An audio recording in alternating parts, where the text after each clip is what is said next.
Breaking news ములకల చెరువు నకిలీ మద్యం కేసు దర్యాప్తు వేగవంతమైంది. నిందితులు మాజీ మంత్రి జోగి రమేష్, ఆయన సోదరుడు జోగి రాములను పోలీసులు కస్టడీకి తీసుకున్నారు. 3 రోజుల పాటు విచారించనున్నారు. ఈ నెల 4 వరకు కస్టడీ కొనసాగనుండగా ప్రతిరోజు ఉదయం 10 గంటల నుంచి సాయంత్రం 4 గంటల వరకు ఎక్సెస్ పిఎస్ లోనే ప్రశ్నించనున్నారు. తర్వాత విజయవాడ జైలుకు తరలించనున్నారు. అటు కేసును దర్యాప్తు చేస్తున్న సిట్ అధికారులు సైతం నిందితులను విచారించే అవకాశం ఉంది.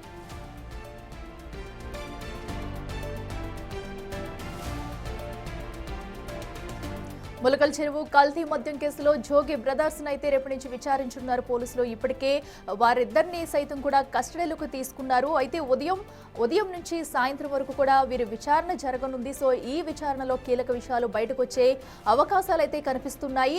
అసలు ఈ కల్తీ మద్యానికి సంబంధించి ఆ వెనకాల ఎవరున్నారు, ఎవరు ప్రోద్బలంతో ఇదంతా తయారు చేశారు, సో ఎక్కడెక్కడ ఈ గోడౌలు పెట్టారనే దానిపై కూడా కీలక దర్యాప్తు చేస్తుంది. అయితే ఇప్పటికే పలు దఫాలుగా పలువురిని విచారించిన అధికారులు అయితే ఇప్పుడు జోగి బ్రదర్స్ ని సైతం ఇద్దరిని కూడా విచారించనున్నారు.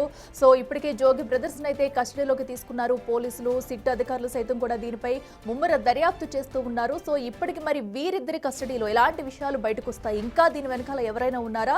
సో ఇప్పటికే జోగి రమేష్ అయితే ఈ కల్తీ మద్యానికి సంబంధించిన పాత్ర ఏమీ లేదంటూ ముందు నుంచి ఆయన చెప్పుకొస్తూ వస్తున్నారు.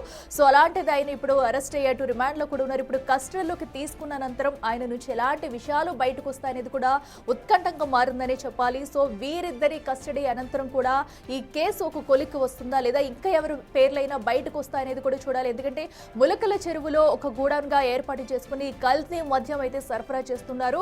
సో దీనికి తగ్గట్టుగా కూడా ఇంకా ఈ కల్తీ గూడౌన్లు అయితే పలు ప్రాంతాల్లో కూడా కల్తీ గూడౌన్లు బయటపడ్డాయి. సో అప్పటి నుంచి కూడా అటు సిట్ అధికారులు సైతం కూడా ఈ ఘటనకు సంబంధించి దర్యాప్తునైతే వేగవంతం చేశాయి. అయితే ఇప్పుడు 3 రోజుల పాటు ఎక్సైజ్ పిఎస్లతో విచారణ జరగనుంది.